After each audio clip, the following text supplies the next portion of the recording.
Hello everyone, and welcome back. It's another Undertale Deltarune newsletter. Yes, not even being on break could keep me away from overanalyzing an Undertale Deltarune newsletter.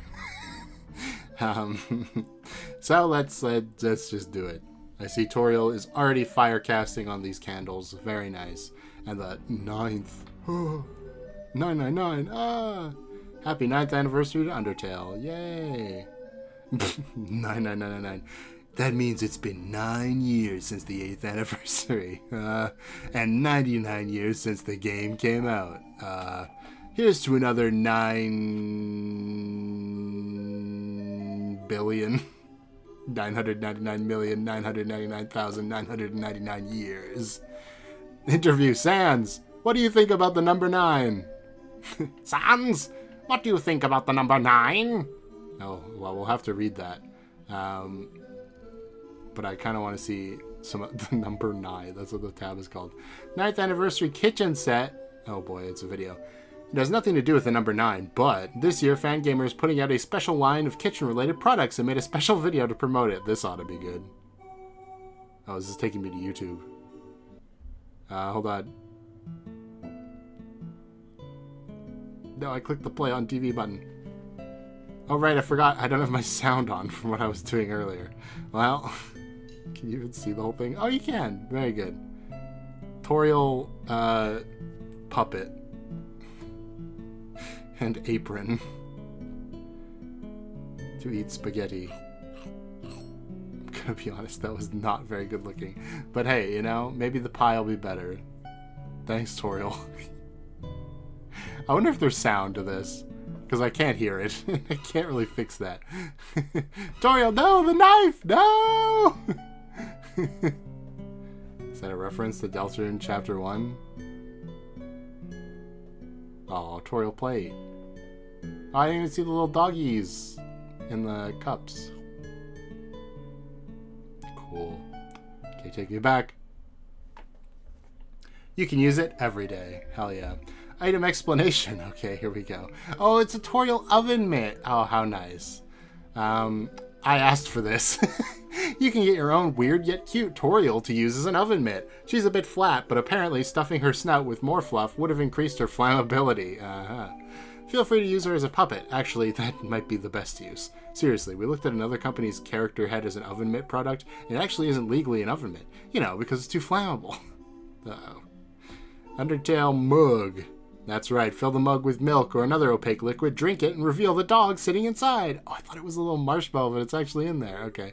The dog absorbs the beverage. Very funny. This is another request from me. I had a similar cup as a child. It had some sort of creature at the bottom, and you wouldn't get to see it unless you drank almost everything.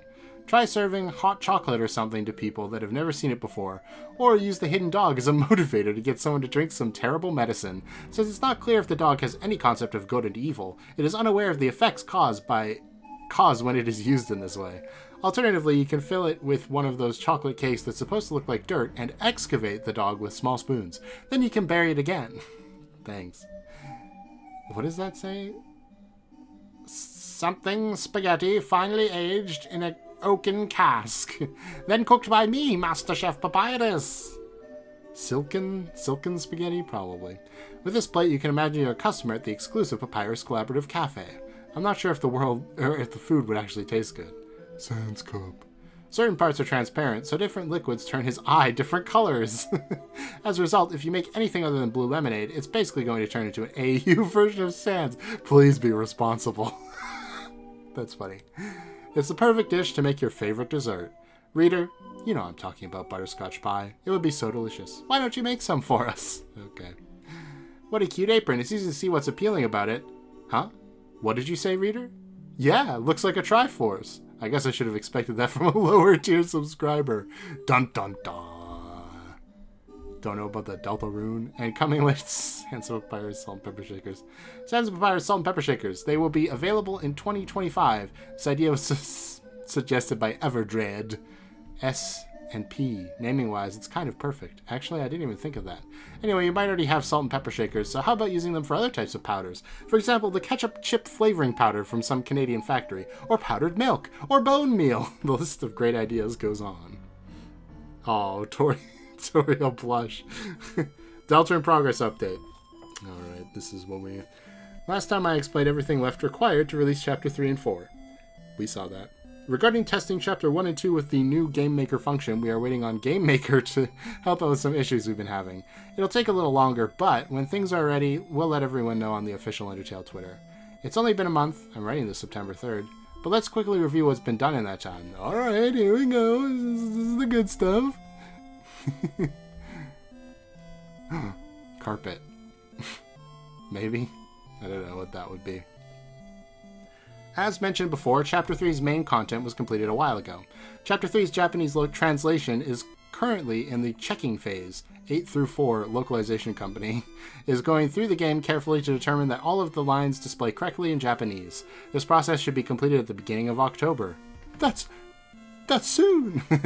We're hoping to begin professional testing of the PC version in mid-October. Nice. Yeah, so what could that be? I mean, we'll get back to it.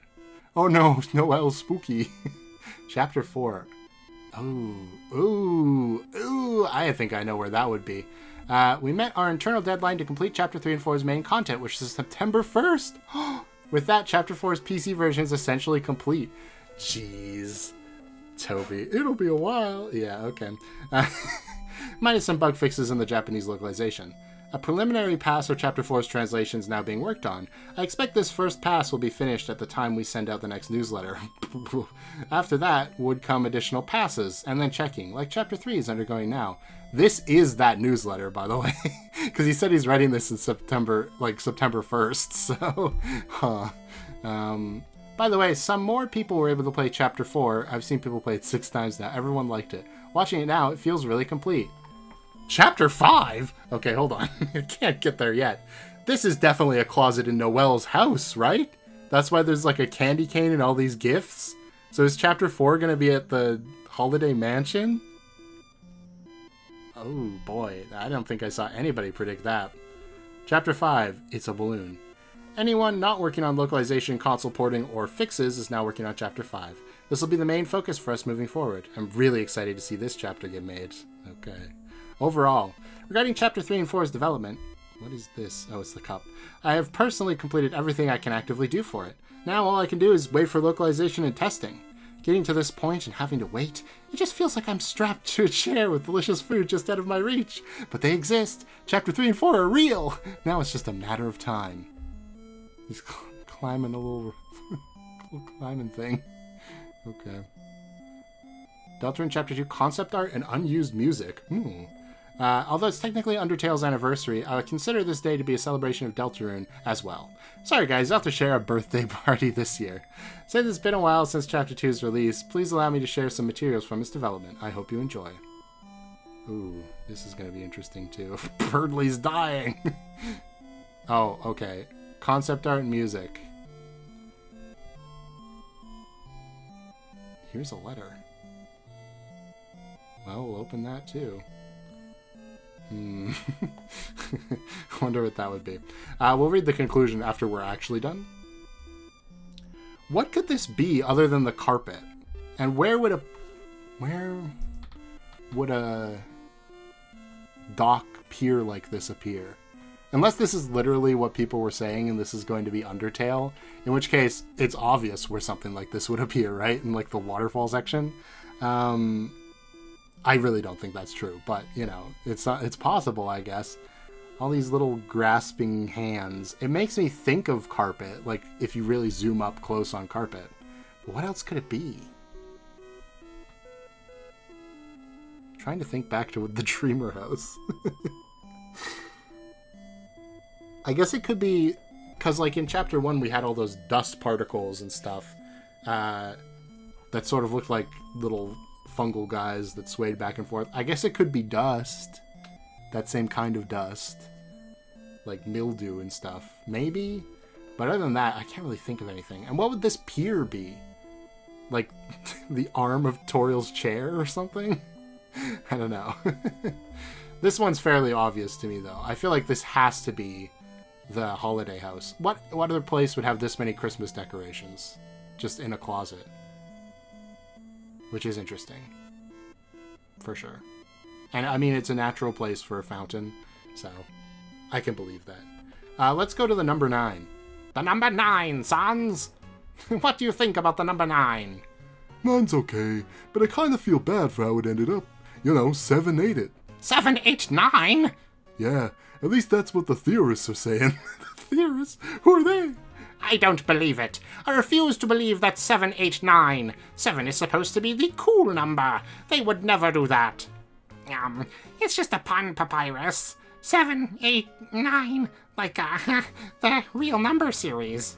Ah, I see, a pun. That explains my bizarre lack of amusement. Well, what about the counterpun, 5, 6, 7? If 7 is some kind of cool dog or wolf, and 5, 6, 7 are 9, wouldn't that mean that 5 is the real culprit, an irresponsible dog owner, and that 7 was just a misled anti-hero? If 7 loved 5, maybe they were just doing what they felt like they had to. No, 7 was weak. Duty is no reason to harm another. Okay, we're just doing Undertale, okay. Numbers are stupid. I'll wreck 'em all. Get out of here, math. I like numbers. Don't worry, Alphys. I'll leave 0 and 1. That way you can still do nerd stuff. So, 11110001001? Oh, 01010011, 01000001. I'm speaking in binary. Let's step back a sec. If 7's a misled anti-hero, is -7 a villain who thinks he's good? No, you're starting with the wrong premise. We need to go from the motivation count. From the motivation count, I guess. So, -9, -8, -7. This time, -9, -8, -7. So they spit him out? Well, if eating makes food go away, perhaps negative eating is cooking. After all, making food and eating food add up to nothing. Not in my brother's case. Eating any food seems to generate hamburger wrappers and peanut shells. Okay, so for it to be the opposite of eating, negative eating is cooking. That also deletes trash. Maybe the trash is the thing getting cooked. That'd use it up. Cooking disgusting garbage. It's just like when my brother makes food. So, following this formula, -7 is Papyrus, who had Sans, -9, cook for him? What? I'm the villain? This is... Oh my god. Ooh, this is Papyrus Night Theory. This is Toby lampshading Papyrus Night Theory. Okay. Maybe you seem like an enemy, but you're actually a good guy. What? Why would I ever be an enemy? This was a very weird potluck. By the by, does anyone else want a 9th serving of escargot served in the shape of a 9? Does anyone want a first serving of vegetarian stargazy pie? Please don't eat the spaghetti. It's still congealing.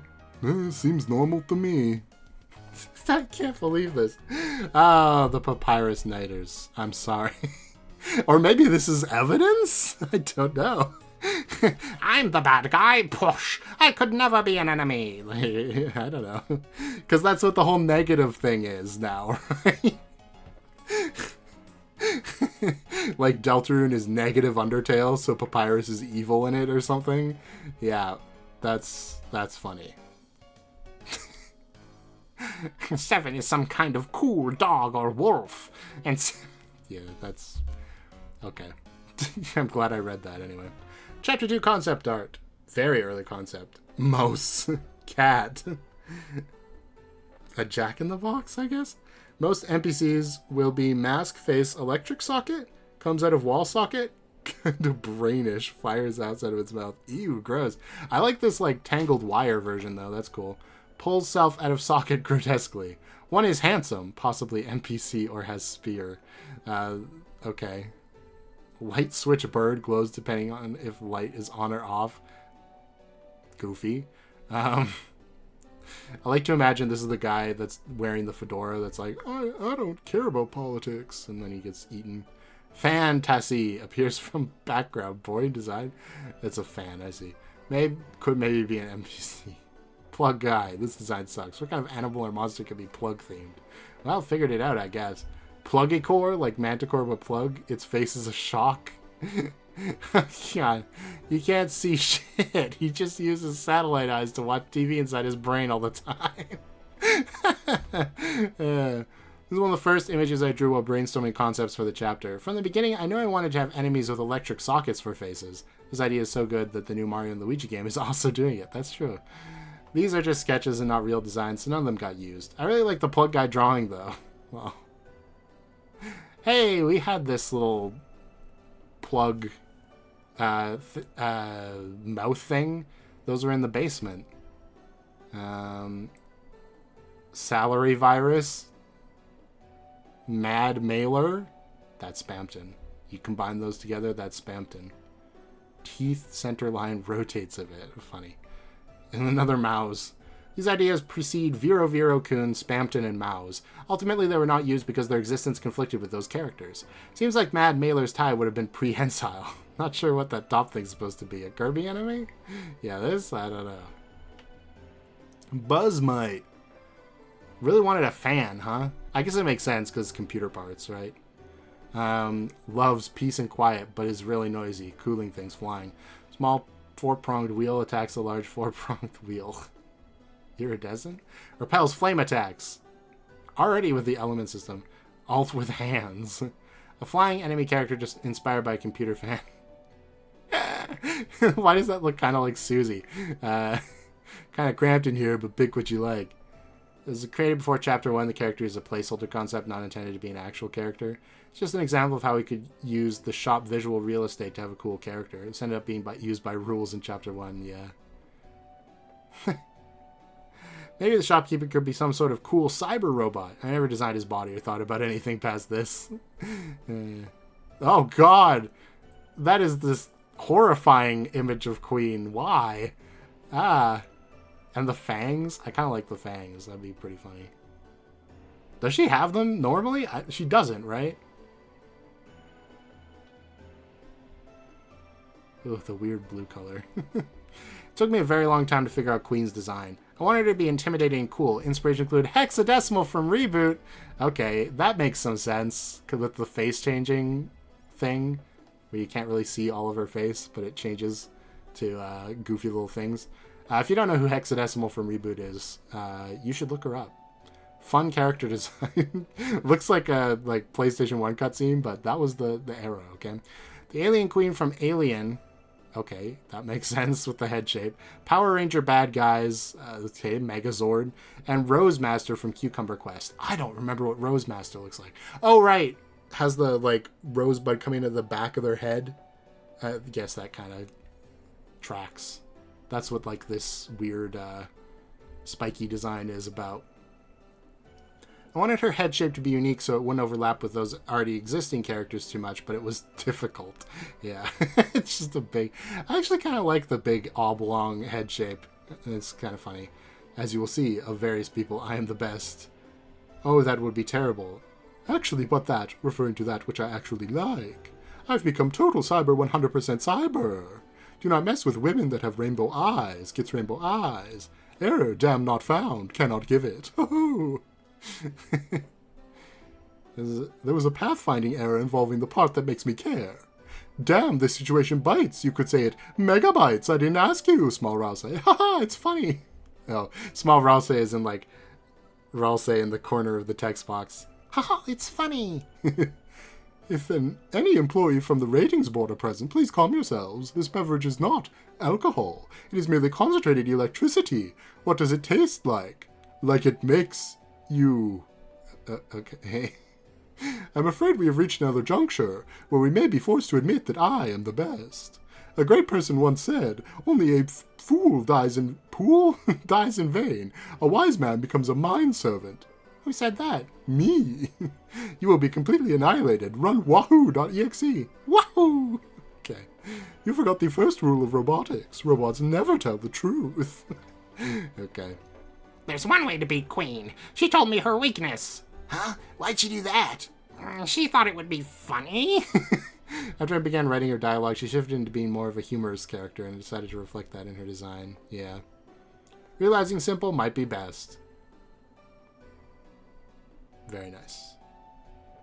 I like the kind of electric-y design. Everything having the electric thing is kind of fun. But I like the queen we got, obviously. Initially, I was trying to draw her sprite with her head facing straight on, but it was ultimately lacking in personality. I agree. Here are some of the last-ditch attempts at a different head shape. I thought a handkerchief-like head with a giant hoop earring would make her seem more like a crazy aunt, crazy mom type character. I still don't dislike it. Yeah, that's the vibe I was getting. In the end, it was simple as best and easiest to draw. So cool. Hey, Vera-Kun. Nothing fits computer virus better than a small imp or devil. Creation was trial and error. Nice. The cars. Wait, is this going to be an actual enemy? Originally, the cars would have been fightable. I still like the poses. By the way, the car with legs is inspired by the default 3D model from Mario Artist Polygon Studio. Oh my god. The Japanese-only Mario Artist game. Electro Dasher can run at you, obviously. Fires either light beams from its headlights that make you have to stay within it, or makes a camera clicking noise and fires a wave of bullets. Bullets could be hoops you can only go in the middle of, like... Okay. Personality, he loved to go fast. His eyes are secretly a camera. You could pose for the camera, or slow him down, or outrace him. Cool. Alt with like a screaming person inside. Sheesh. Tusk! Tail turns into hourglass. Ah, that's kind of funny. Defeated by petting or praising it and overloading its senses. Task stopped responding, yeah. Task Toast Command Manager. Commanding the various things, stand on the hind legs and beg, tackle, roar. The change pose the cute little head wobble. I don't know what Task looks like, the task manager, but you should put them in a Siegfried and Roy outfit and possibly some kind of mask. Well, we kind of got there. Originally, Task was going to be called Tusk and be a lion, you know, Tusk. It would have been controlled by a lion tamer, Task, who eventually became Task Manager. That's why she has a whip. See, there's a good reason for it. Okay. I like the detail of their tails being a pointer, which turns into an hourglass when they get overwhelmed. Me too. The idea of petting something so much it gets overstimulated comes from a childhood memory of mine. We went over to my cousin's house and they had an Aibo robot dog toy. Me and my brothers all petted at the same time, and my cousin was like, "Stop, you're killing it!" And that was a nice memory. Enters the face and then they grow. Comes from the ceiling and stays stuck there. Hey, you got it. Wow. Werewire. I don't think I'm going to read all of this, but geez, that's a lot for Werewire. Details on how the plug enemy works. Originally, I imagined Queen controlling various characters using plugs, as seen in some very early concept art. However, I ended up restricting the idea to mostly one character. Wasn't sure if the wire should attach to the top of the screen or shrink into a nose. I reused the wireless idea with Werewire wire. Yeah. I'm proud. Am I allowed to be proud of this design? Yeah? Okay. NPCs, existing character sprite concepts. Addison! Hey, look at them. Another day, another deal. Every day's a great deal. All for the low price of 1,000 kromer, dollars. Very cool. Printor. Keyboard key. Ooh, you seem like Cousin? Okay, that's pretty funny. Newbert. I'm Newbert. Everybody loves me. That's why I live in the trash. Yeah, Swatch is scary. Okay, now Swatch isn't scary. Queen's personal butler. Various muscular bodies in the background, but can't see heads for some reason. Maybe they're just big buff swatches, but with one color each. Yeah, that's what we got. Welcome, young masters. How may we serve you? Yep, Swatchling Buttlord. Only has one attack. Color determines the attack. Maybe sparing. Also has to do with color. Aristocrat area. Newbert's moving up in the world. What shall we do? These guys are all in there. Yes, yes, yes. I do think that suits you. Yes, yes. Exactly, my queen. Send error report. Send error report. Table full of these yes men guys. Couldn't agree more. Yes, yes, exactly what the queen is thinking. Perfect. Send error report. Send error report. I am Mousamillion. I stand leagues and inches above all other mice. Only Newbert remains above me still. That crazy that these are like absolutely directly taken into the game. Various NPCs, most were directly included in the chapter. The Addison's designs were created in relation to Spamton, so in the end, the game versions look even more similar than this concept art. Printor was not used, but his sprite and dialogue were created, as well as printer-based song that he could play? Just the thought, there's too many NPCs already. Wow, I can't believe he was already created.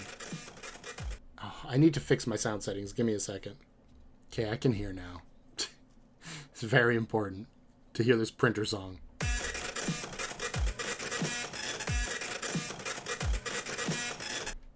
It's not terrible. Swatch's initial art, what was going on there? By the way, I'm pretty sure his overworld sprite was based off my concept art instead of Gigi's redrawn version. So that's why it looked a bit off in the cafe. I didn't even notice. Did I really just draw all this stuff directly without any sketches? Yeah. Gets defeated like Mario, I guess. I love how it's blurred out. Smugly explaining how great he is. Yes. Floats? That didn't happen. Later gets dejected and loses armor. That'd be pretty funny. Makes the green laser halberd. Yeah. Smug pose. Chess drew the initial concept art for Birdley's Dark World outfit, so there it is in the top left. She drew the original sprite, too. I simplified it slightly by removing the cape. That sad Birdley in the bottom left is so good. I agree. Sad, mad, possibly with head down more. Ah. Shocked. No! Yeah, okay, we got all these Birdleys. Good Birdleys. We got the gang. Yep, we got all these Birdleys, too. Oh, this is the closet transformation scene. Cool land on the ground, hard for me to draw, but remember the cape and hair will still be up in the air and that happens.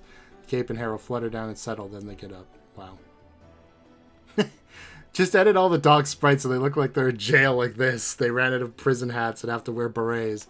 Even greater dog is here. Doggo wears sunglasses and his tank top has depression. It seems like he thought crime was just a game. Remorseless. Chances of rehabilitation are slim. Officer Bluke. Need for turn around and lie down. Oh, need for turn around and lie down poses. Gotcha. Tutorial sleepy. Ignore. Fits with palette of area. Right. The spam thing cards. Roll says platinoized. Reference for various poses. I see that. Splendid Land's art. My friend Samanthuo, aka Splendid Land, did a ton of concept art for Chapter 2. Sadly, I couldn't use all of it because many of the concepts didn't end up aligning with my final vision for the game. But the designs themselves are super amazing. I'm thankful I got to use any of them. Specifically, I really wanted to use the paint enemy as a mini-boss since I thought it would be a really fun mechanic. Below were her notes on all of them. She also provided ideas how she thought they could be used. Despite my appearance, I'm totally incapable of saving your game. Yeah, okay, so we got the save thing. Pointer Man. Hacker Man, whatever. Snooping as usual. Oh, I like the little magnifying glass. Does Ambulance have that in game? I don't think he does. I think he sticks with the axe the whole time. And then...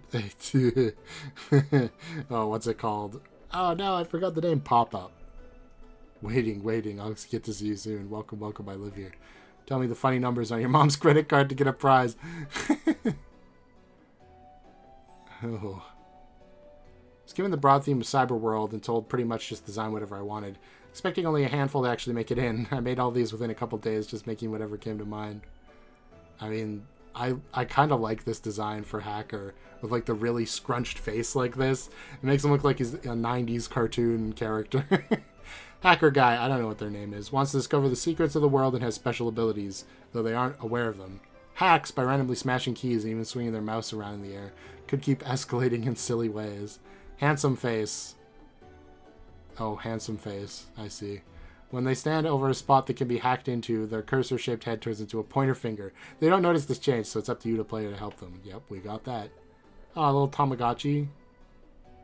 The, picture icon, like the picture not loaded icon. A little mitt. The recycling bin and whatever this is. I don't know. Funny egg. Their body contains a virtual pet. That also kind of came about. Can the fate of this pet be altered? Maybe not. Has an existential crisis if the pet dies, and their body is a battleground of life and death. Okay. Broken image, their life is in ruins. Recycle bin. Trash fly. Oh, I see. Okay. Represents uncollected garbage data. Kiss. That doesn't help me at all. Painter would be like Adeline, but with crude MS Paint effects, especially the airbrush. Awesome. Blinking. Ooh. Diskette. Spins in place until talked to. Despite my looks, I'm totally unable to save your progress. Yeah. Scary. Some kind of internet thing. I don't know. Date a little icon-like creatures who march onwards with unknown purpose. They take part in the festival. Cool. Pop up. Hides underneath a tile and springs upwards annoyingly. Touching his forehead makes it return underground temporarily. A pest. Ah! Virakun. Virus. Its head sways back and forth as it tries to hover in the air. Scary. Ambulance. Oh, God. Antivirus. Is it a cop or a doctor? Maybe they see you as an enemy, as you're an outsider. Corrupted data or something. Scary. Cyber world. A rough vision of the world inside a computer could look like. Cyber house. Masked dancers. They participate in the festival. The festival. Okay. Now, I thought that was just like a coy little thing with the internet thing. But no, there was actually going to be a festival in this chapter. Interesting. Each color has a different movement pattern and dance style. Very rough concept. Chess. Birdlies. Concept art of Birdley's armor designs in Dark Worlds. The Noel is really cute also. Yeah. Headset. 2 pockets! Chess drew Birdley's original Dark World sprite and provided an option for his Dark World outfit to just be him with an extra shirt pocket. That would be very funny, but I'm glad we got the Star Fox design. Tammy! The Queen. Tammy's concept art of Queen's chair. You can see her weird old head here as well. Yeah. There's a good chunk of most interesting concept art. Perhaps in the future I can show you some messy leftovers that aren't included here. Thanks for looking. Wow, that took a while, but that was worth it. Unused music now. I'm very interested in this. Spammed in Neo's Blaster. Sad. Creating music first can be useful as a way to figure out the identity and tone of a boss or scene. However, ideas and characters change, and those initial ideas don't always end up working out. Here's some rejected tracks from the second chapter. Power of Neo unfinished. Okay. Wow. This is going to be crazy. Let me read the little blurb here first. After creating Undertale, one of my goals for Deltarune was for players to finally be able to challenge a real version of Mettaton Neo that didn't just end in one turn. For that purpose, I actually created a few music mock-ups for an extended version of Power of Neo.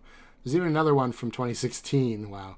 Unfortunately, try as I might, I could never create a full-length version of the song I was satisfied with. Eventually, the boss concept evolved into Spamton, and with that, the music changed as well.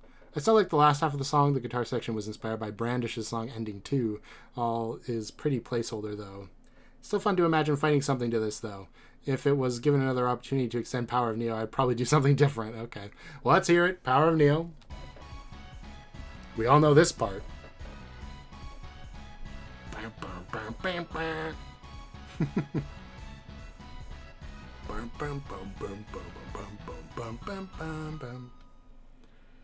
Oh, I see.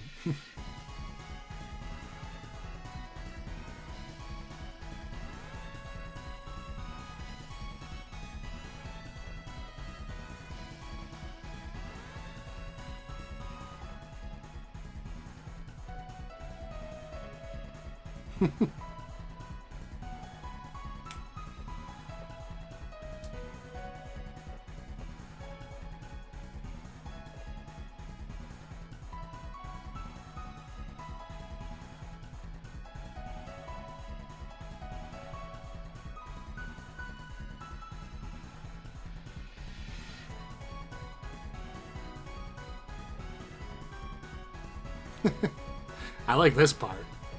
This is cool.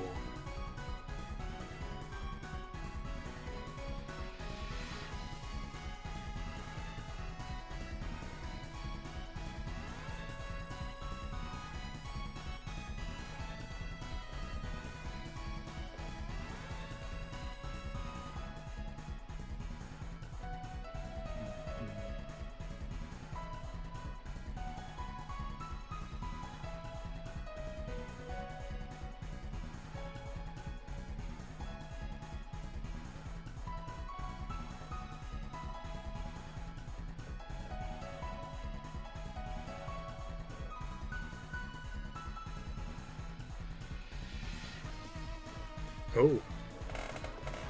I'm sitting up a little bit.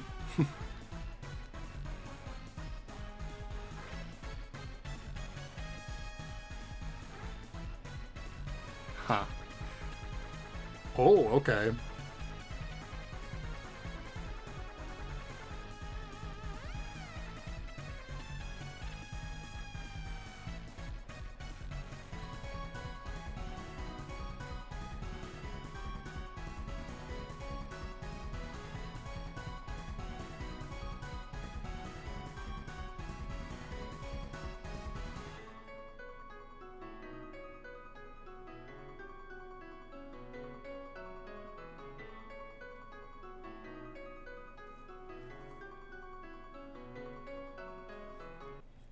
That's interesting. Oh, wow, the little GIF plays along with it. I didn't even notice. I will say, though, not a huge fan. There are parts of it that feel like Power of Neo, but it's kind of funny how even at the beginning, it's like Power of Neo, then it fades out, and then this song starts. Like, I sympathize with the fact that, like, Power of Neo, it's such an iconic, like, few notes, like 2 phrases of music, of course, you know what I mean? That, like, how do you continue that, right? It's like impossible. You just have to like drop it out and then do something else. So I'm glad what we got with Spampton is leagues above. This is obviously just a concept, and when it was actually finished, I'm sure it'd be mixed better and all of that stuff. But I'm so glad that we got Big Shot. Why did I forget what it was called? It seems too obvious. Because it's just crazy, you know? Power of Spampton. Power of Spampton. Okay. There's 2 versions of this? Crazy. Unfinished tracks, the drums are especially placeholder. Once Spampton's presence in the Neo battle became solidified, I realized the original track wouldn't fit anymore. So I tried to work in some more sinister, creepy feelings, and the idea became this. The 2 tracks are nearly identical, but the newer version has different drums and more elements. Well, then I'm just going to listen to that for the video. Probably better. Okay, this sounds very familiar.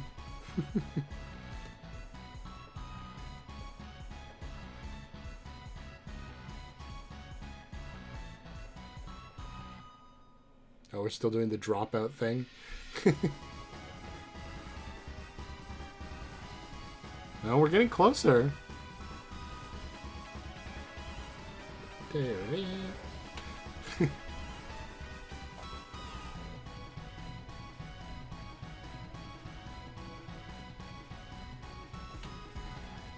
Okay.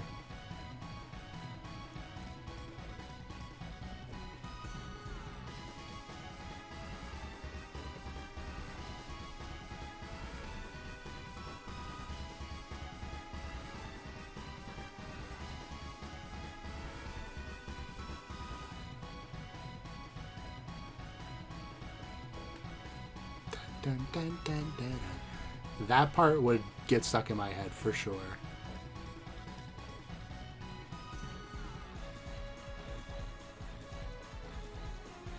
Oh, I like this.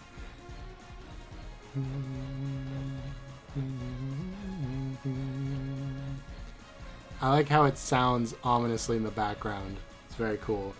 Obviously, that also happens in the actual song, but the specific emptiness of the song at this point is different. I like it.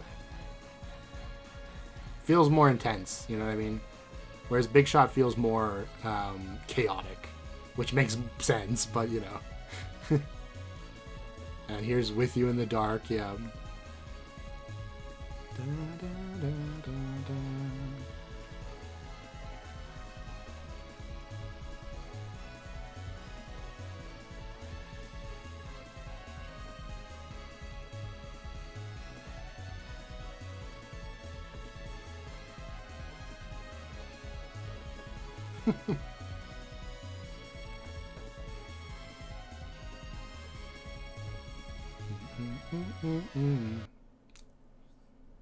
It's pretty cool. It's kind of crazy how much you can see the idea develop between this version of the song and this version.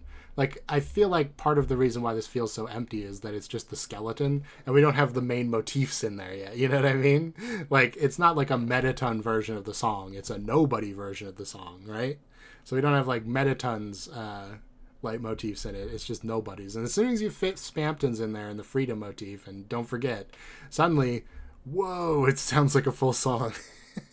It's kind of crazy how Toby can do that. Spampton Battle Forgotten. Apparently this is the first concept that came up for Spampton's battle theme. To be honest, I have absolutely no memory of this. When I found it in my files, I was quite surprised. Maybe Spampton made it himself.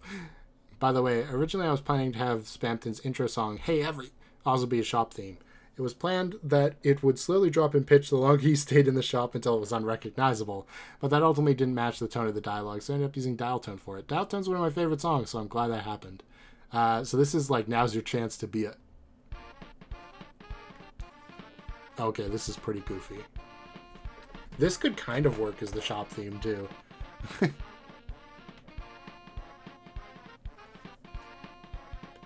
This does kind of sound like something Spampton would produce. Come down to whatever auto shop. What? Big Shot Autos, I think.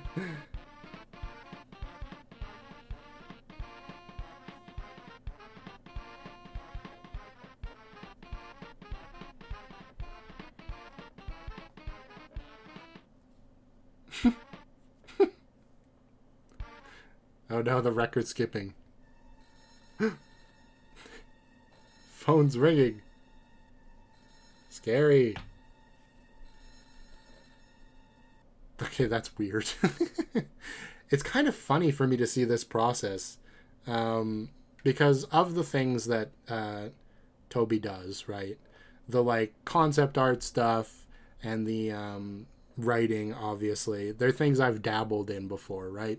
So I can kind of see the creative process to how those things come about.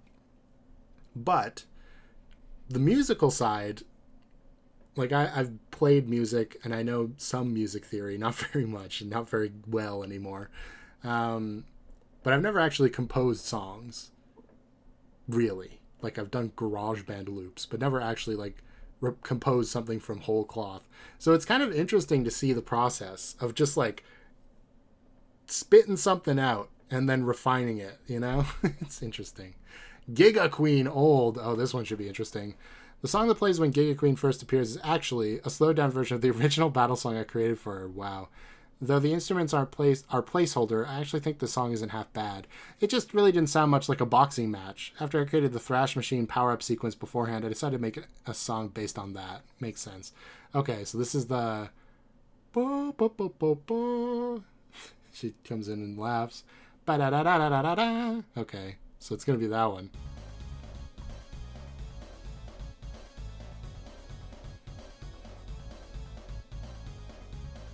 Oh no, this is when Giga Queen first appears. Okay, never mind, my bad.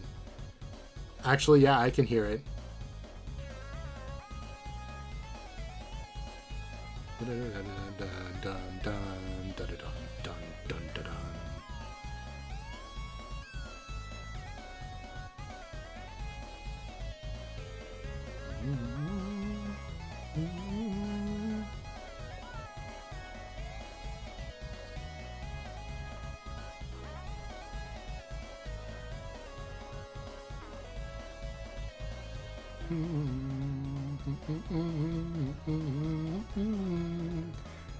Wow, this is pretty great. Like in comparison to the other ones that still felt a bit messy, this definitely feels more refined. There's a clear central melody.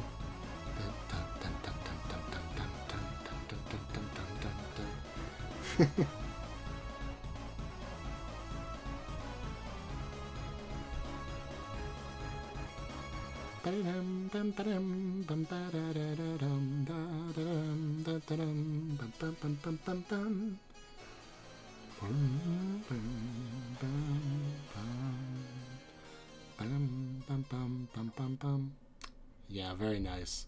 Castletown Unfinished. I saw the title of this and I got excited. Rules battle. Another rules card theme. Finally. Okay. Castletown Unfinished. Originally I wanted the Castletown to sound very upbeat, but something about it reminded me of like that one Gautier song. You mean the one Gautier song that exists? I mean, I know there's more, but you know, there's only one. The melody of the original parts ended up being a bit too repetitive for me. I really like how the song sounds from 45 seconds. The song is completely unfinished past a minute 27. I almost said $1.27. God. Okay. Let's see if we can hear somebody that I used to know in here. Okay, I already hear it.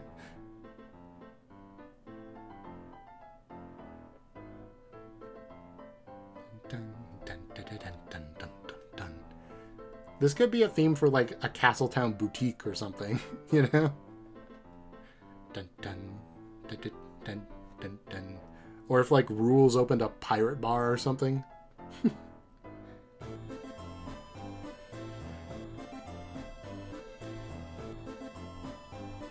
It does feel kind of like a sea shanty to me. I don't know. Dun, dun, dun, dun, dun, dun, dun, dun, dun. Dun, dun, dun, dun, dun, dun, dun, dun, dun, dun, dun. Oh, okay. So we're remixing the theme here a bit. So expect to hear that in a later song. If Toby likes it.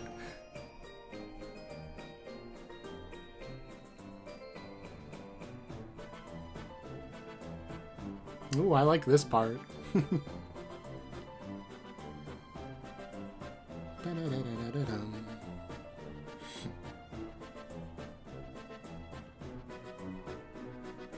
Are you ready for the unfinishedness? Let's see how bad it is. Oh, it's not that bad.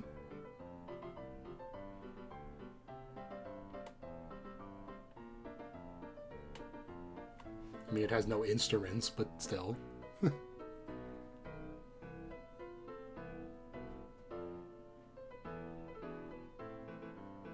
It kind of adds the sea shanty vibe. Oh, now it's a lullaby.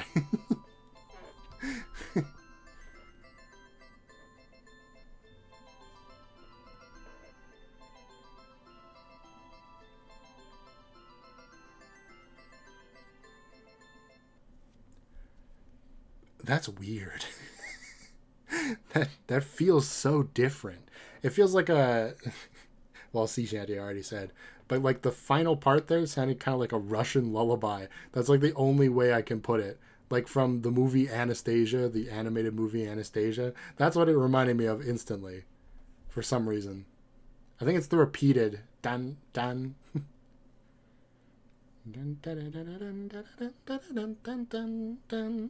Yeah. Alright. Rules battle. Okay, I'm very invested in this. I actually showed this one before. Oh, no! Okay. But the truth is that I had made it for Chapter 2 and not Chapter 1. The song was way too serious, though, so I had to make a goofier battle theme later. Okay, so this is the other rules theme. Yeah, this one. Okay. I've already heard this one. I'm a real ruleser, after all. You all know, so... I know everything there's to know about Rules Card. I'm a Rules Card super fan. Da-da-dun. Dun-dun. Yeah, okay.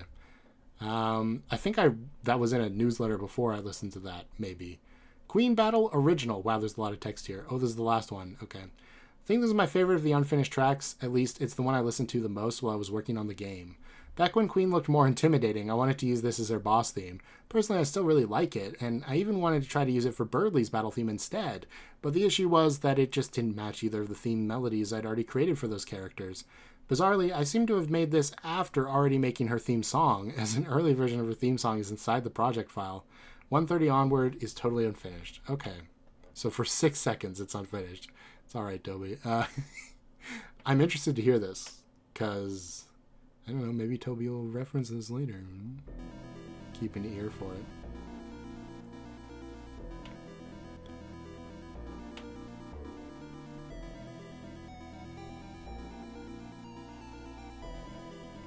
Okay.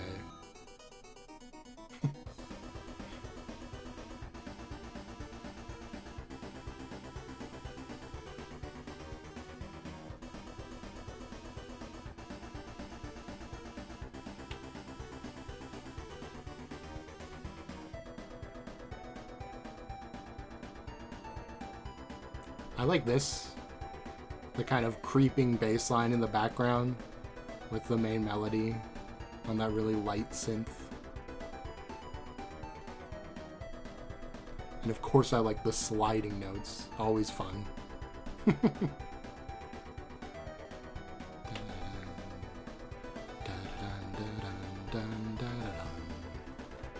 Alright.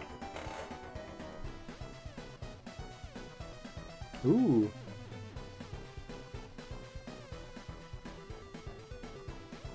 Like a little solo.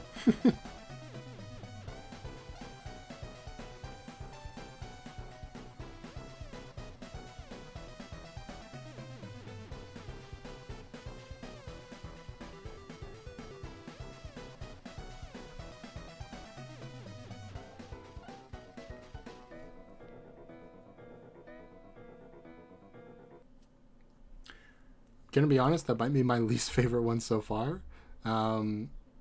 There is some cool parts to it, and there are aspects that I think definitely could do well in probably another character's battle theme, but I can absolutely see why this doesn't fit for current Queen or Birdley. It's just too, like, kind of gives me the vibe of like a creepy mausoleum, you know, versus like a super futuristic cyberland. Yeah, it makes sense. That was cool though. I love hearing unfinished music for Undertale and Deltarune. It's always interesting. I just realized the piano says dog. Very funny. Okay, we've got a letter to read. Let's read it. Oh, no, no, no. Oh, it's not from Toby. Oh, no. Okay. My best friend's favorite number is 9. It's because there isn't a number that's higher. 9, 99, 999, 9,999. If everything gets high enough, you become invincible. Nobody can hurt you anymore. You can hurt no one, and you can hurt anyone anymore. Nothing can hurt anyone anymore. Never mind, I got it. But it's scary to think there's a highest number, that if you made 99 good memories, you couldn't hold anymore. So I don't like to keep count of the flowers we pick, or the times that they laugh, or how many scary faces they make. I just hope we'll be friends for 999 more years. Okay, this is Flowey. Yeah. Okay. I was worried it was Gaster for a little bit there, but no, this is Flowey, for sure. Unless, it's another character we don't know talking about Gaster. But I'm pretty sure it's Flowey / Asriel in Undertale talking about Kara. Which makes sense. With the scary faces, the flowers we pick, and the times they laugh. Yeah. It's good. Okay. Whew. Scared me for a second there. Chapter 5 being a balloon. Okay, we got to talk about the actual Deltarune update content. God, this GIF is funny. Okay. Okay. I already kind of talked about this. I really can't imagine what that would be. This feels like it's the Holiday Mansion closet, which feels very reminiscent of a scene from Gravity Falls, from the Woodland Manor episode, or Northwest Mansion Mysteries. That's what it's called. Where Pacifica's hiding in the closet, and all her friends are like getting turned into wood statues. Gravity Falls is an interesting show. Very similar feel. I don't know if that's intentional, but that's what it's reminding me of. That's definitely in the mansion, though. I'm very interested to see all the other Deltarune theorists react to that, because that feels like a huge hint as to what Chapter 4 is going to be. And then Chapter 5 with the balloon, it's probably the festival, right? Probably. That's why it's a balloon. So my Elven Knight theory is looking a little worse for wear. I'm kind of afraid that Noel Knight might be gaining some ground with this stuff. Because, like, a single balloon floating away gives me a feeling that, like, Rudy might be dying in Chapter 5, and that might be what this is representing. I don't know. It's probably not that deep. But what if it is, though, is the thing. What if it is? I think I've checked everything, but I haven't said the final conclusion, so let's get to it.